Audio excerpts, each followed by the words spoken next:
La novela que traigo hoy, para mí, es una obra maestra. Es uno de esos libros que deberían pasar a la historia como ejemplo del poder de las palabras. Y además me perturbó mucho mientras la leía, me emocionó, me hizo llorar de indignación. Tiene todo lo que yo le pido a una buena historia. Hablamos de La ladrona de libros, escrita por Markus Zusak. Independientemente de los sentimientos que provoca, también me parece una novela interesante por otros motivos. Por ejemplo, la narradora es ni más ni menos que la propia muerte, que nos presenta la historia con estas palabras. Vi a la ladrona de libros en 3 ocasiones. Sí, la recuerdo a menudo, y conservo su historia para contarla una y otra vez. Es una más de la pequeña legión que llevo conmigo, todas ellas extraordinarias a su modo. Todas son un intento de demostrarme que vosotros y la existencia humana valéis la pena. La historia está protagonizada por Liesl, una niña pobre, miserable, desnutrida, que primero ve morir a su hermano y después es entregada a una familia de acogida y ve desaparecer para siempre a su madre, sin que nadie le dé ninguna explicación. El único recuerdo que le queda de su familia es un libro que había robado en el entierro de su hermanito, que es el Manual del Sepulturero. La relación de Liesl con ese libro será lo que la lleve a esforzarse por aprender a leer, aunque tiene muchas dificultades porque ella anteriormente nunca había tenido una educación regular. Transformará a la niña analfabeta en una lectora voraz y la hará perseverar hasta que consiga dominar las palabras. Las palabras, cuando consiga dominarlas por fin, no solo cambiarán su vida, sino que literalmente les salvarán la vida. La ladrona de libros nos sumerge en la vida cotidiana de Molching, una pequeña ciudad alemana. El relato empieza en los primeros años del gobierno de los nazis. Paseamos con Liesl por la calle de las Estrellas Amarillas, pero también salimos con ella a jugar al fútbol con los chicos del barrio, la acompañamos a la escuela. Vivimos momentos históricos como la celebración del cumpleaños de Hitler, pero están mezclados con la rutina de hacer y repartir la colada de los ricos del pueblo para ganar lo suficiente para llegar a fin de mes, porque hay mucha miseria en esa época.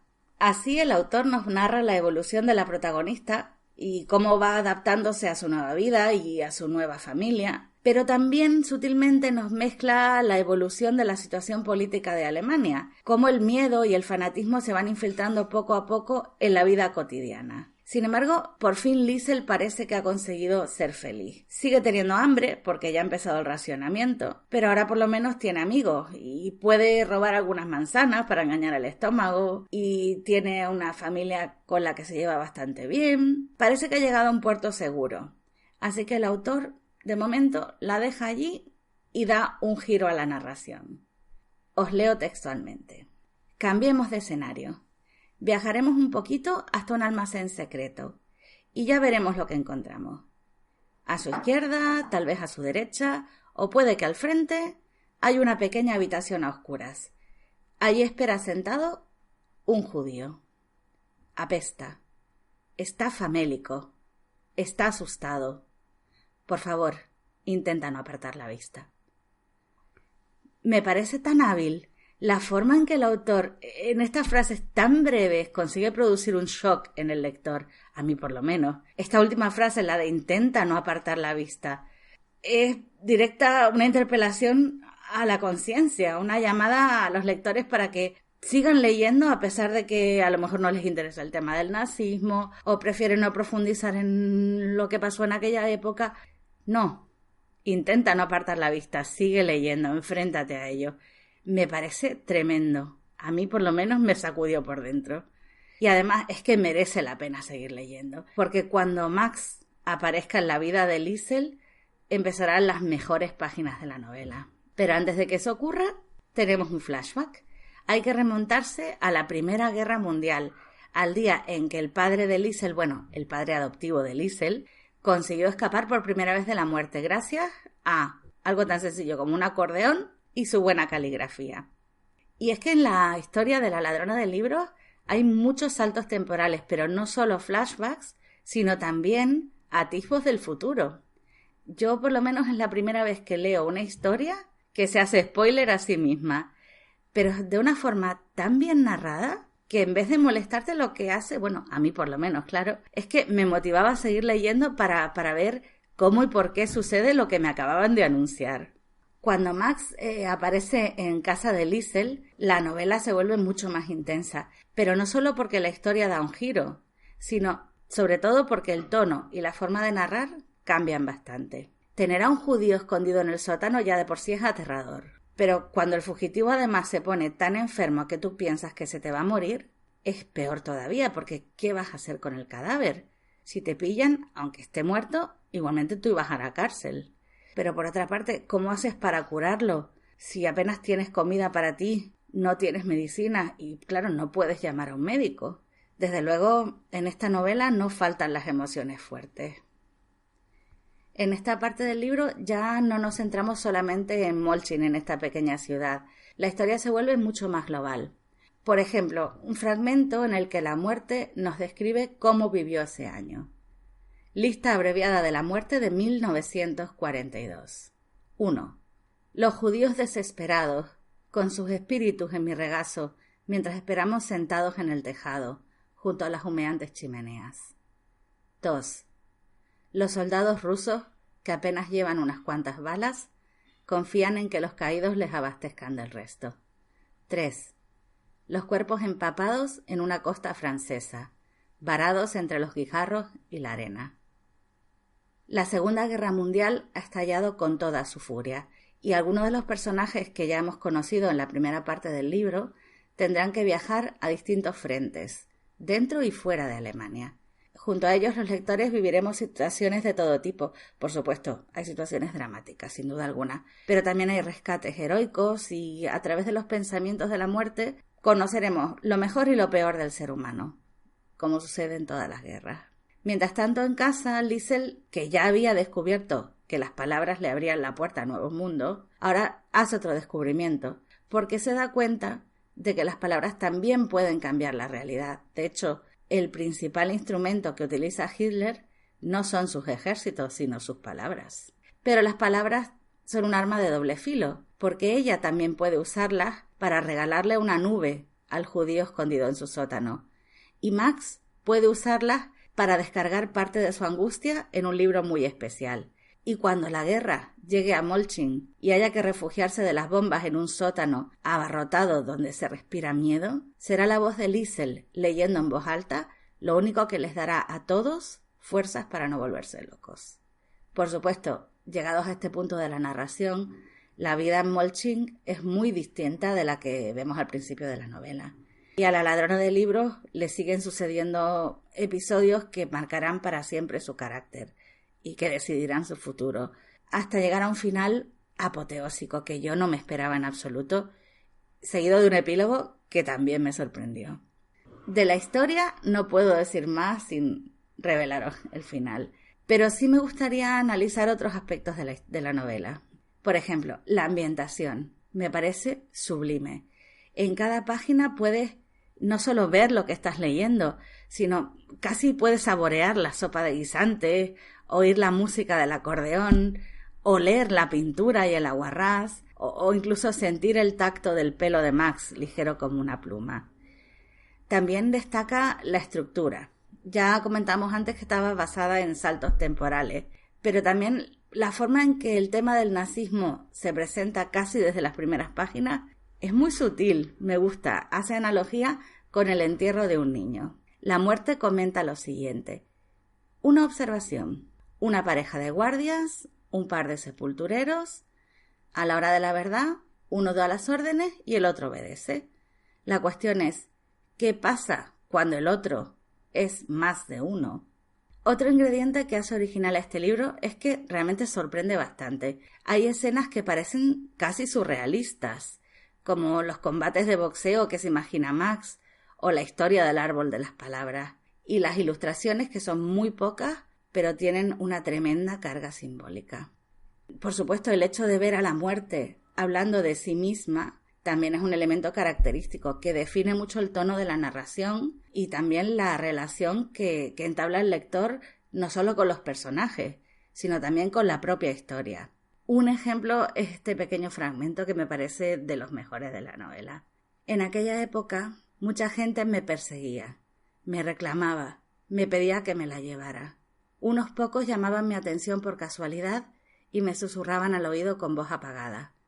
«Llévame», decían, y no había forma de que se callaran. Sí, tenían miedo, de acuerdo, pero no de mí.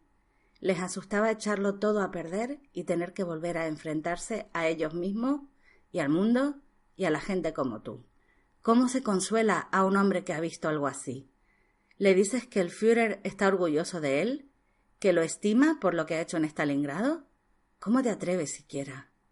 Lo único que puedes hacer es dejarlo hablar. Por descontado, el problema es que esa clase de gente se guarda las palabras más importantes para después, para cuando los humanos que los rodean tienen la desgracia de encontrarlos. Una nota, una frase o una carta. Pero lo más impresionante de esta novela, sin duda, es la calidad de su prosa. La ladrona de libros es una narración muy vívida, está llena de imágenes impactantes, donde la belleza y la poesía se mezclan con la pobreza, el hambre, la suciedad y el miedo de una forma muy especial. Por ejemplo, la forma en que la muerte habla de los colores, del peso del alma que lleva en brazos, de las reflexiones que le inspiran los seres humanos. Realmente está llena de sentimiento, es muy emotiva. Y los momentos de diálogo interno de Liesl es que llegan a ser directamente desgarradores. Hablemos también de los personajes. En la historia hay personajes de todo tipo. Hay encantadores, odiosos, pero todos son creíbles, porque son ante todo muy humanos. Y eso crea un gran contraste con la presencia de la muerte como narradora. De hecho, en esta novela los personajes secundarios son absolutamente imprescindibles, porque forman parte de la ambientación. Por ejemplo, Frau Diller, la incondicional partidaria nazi, nos ayuda a entender hasta qué punto la población se dividió y es un contraste necesario con otros vecinos, como Alex Steiner, que solo fingen para sobrevivir. Frau Holtz-Alfeld es necesaria para que veamos el carácter de Rosa, tanto en lo bueno como en lo malo. Y así pasa con todos los secundarios. Sin ellos la novela no sería tan realista. Pero yo voy a centrarme solo en algunos de los personajes principales. Empezaremos por Rudi Steiner, que es el mejor amigo y el eterno enamorado de Liesl. A simple vista podría parecer simplemente un personaje entrañable, creado para que la protagonista tenga un cómplice, pero en realidad es mucho más que eso. Primero empezamos con su aspecto físico, que parece el prototipo nazi, rubio, ojos claros, atlético. Pero ya desde el principio vemos que por su admiración por Jesse Owens, él ya nunca podrá aceptar la injusticia. Rudi además es un ejemplo perfecto de que solo un paso en falso puede destrozar no solo tu vida, sino la de toda tu familia. Por su ego y por su deseo de demostrar lo que vale, llama la atención de los nazis que quieren llevárselo a una escuela muy especial. Y el precio que tiene que pagar su familia para evitarlo es tremendamente doloroso.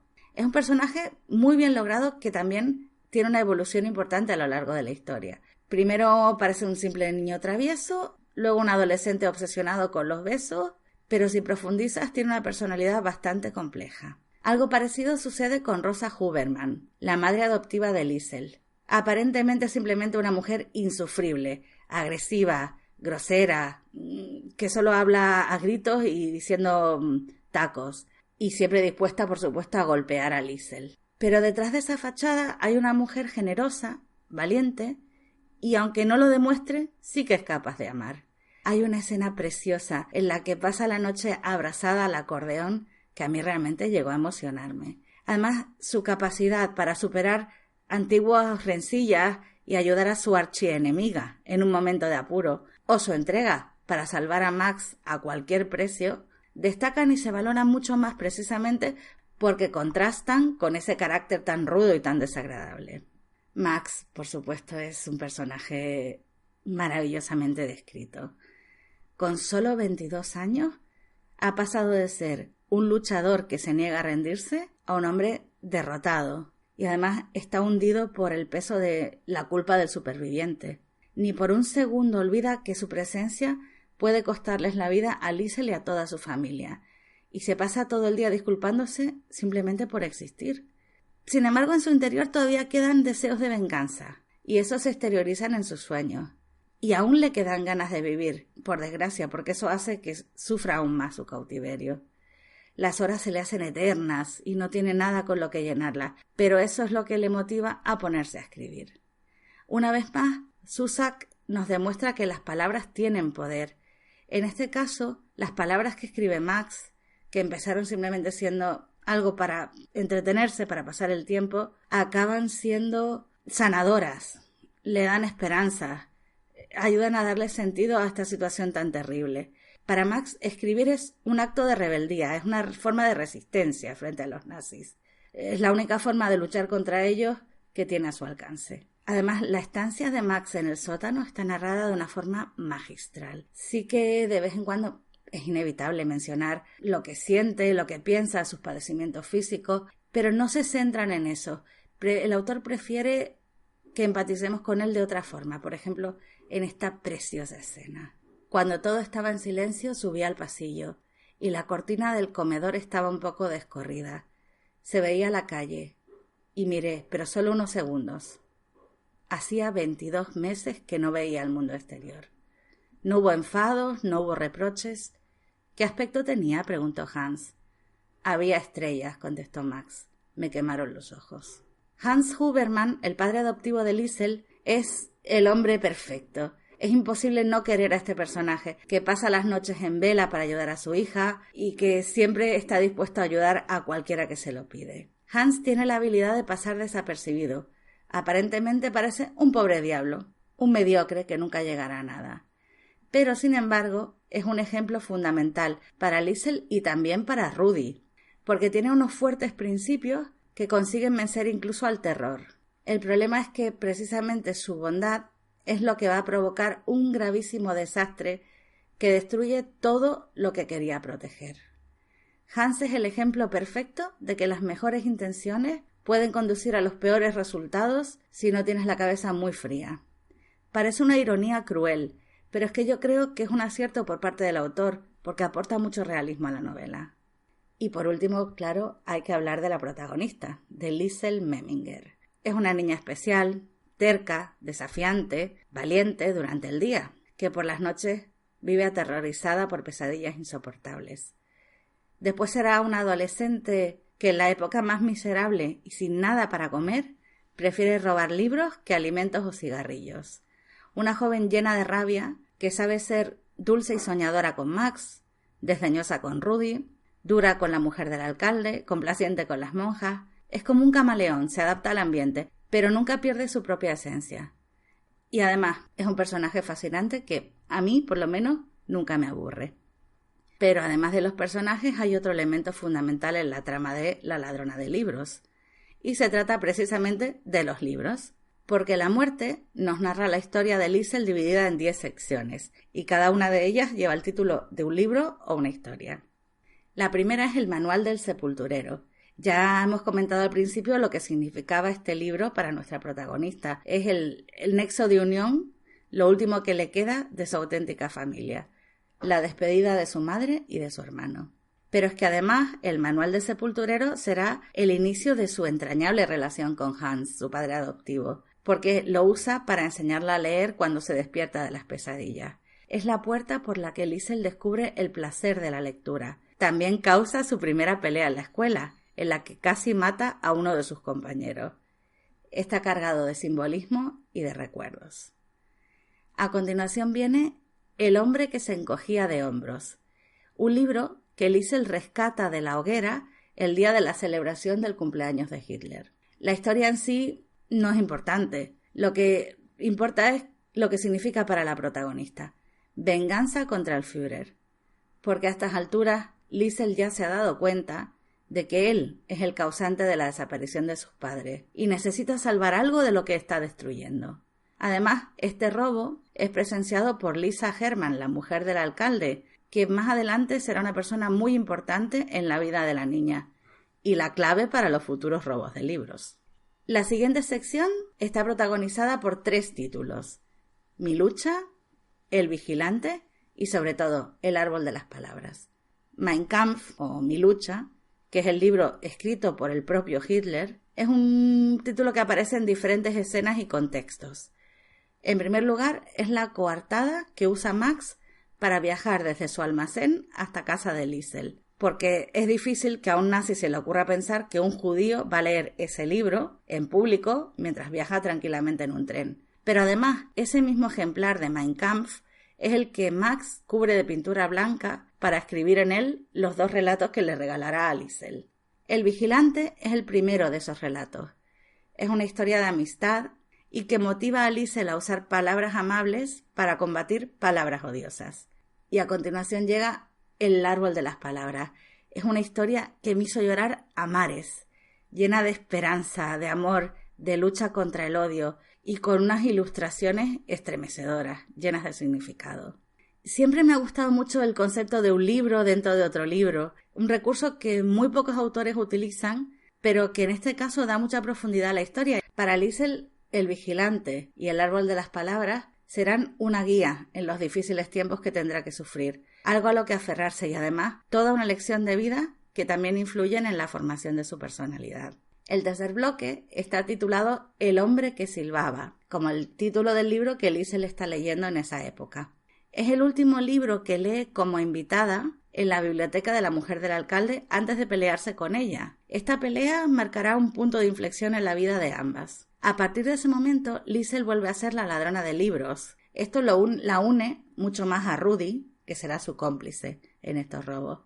El hombre que silbaba también es el libro que Rudy rescata del río como prueba de amor para Liesl, esperando ganarse un beso que no recibe, lo que le hiere profundamente. Y por si fuera poco, también es el primer libro que Liesl lee en voz alta en el refugio antiaéreo y el que le hace darse cuenta de que su pasión por la lectura puede servirle para ayudar a los que le rodean. A continuación, Liesl va a leer El repartidor de sueños, la historia de un niño abandonado que quiere ser cura. Y esta temática no es casual, porque precisamente entonces es cuando Max cae gravemente enfermo. Liesl intenta sacarlo del coma, trayéndole ofrendas y leyéndole en voz alta. Digamos que esta lectura es la oración de Liesl. Tiene fe en que ayude a su amigo a volver a la vida. Ese título, El repartidor de sueños, también tiene mucho que ver con las pesadillas de Liesl, que por primera vez en muchos años cambian en esta época, porque ahora además de su hermano, también aparecerá Max en ellas. Y aunque nosotros no sabemos si leerle a Max produjo o no algún resultado, de lo que sí podemos estar seguros es de que sin ese libro Liesl no hubiera podido soportar tanta tensión. Cuando se le acaba El repartidor de sueños, decide ir a robar otro libro, pero esta vez en vez de una novela, cae en la trampa de la señora Herman y se lleva un diccionario de definiciones y sinónimos. Y este será el libro que redefinirá la relación entre las dos. Por fin volverán a hablarse, se perdonan la una a la otra y comienzan de nuevo. Pero es que además este diccionario es una herramienta fundamental para Liesl en su empeño de dominar el don de la palabra, lo cual será importantísimo para su futuro. No olvidéis que precisamente las palabras son los que le salvan la vida. Cuando acaba de estudiar el diccionario, nuestra protagonista decide volver a la novela, y esta vez lee La última extranjera. Al igual que el personaje de esta historia, Liesl se siente totalmente aislada, extraña y muy sola.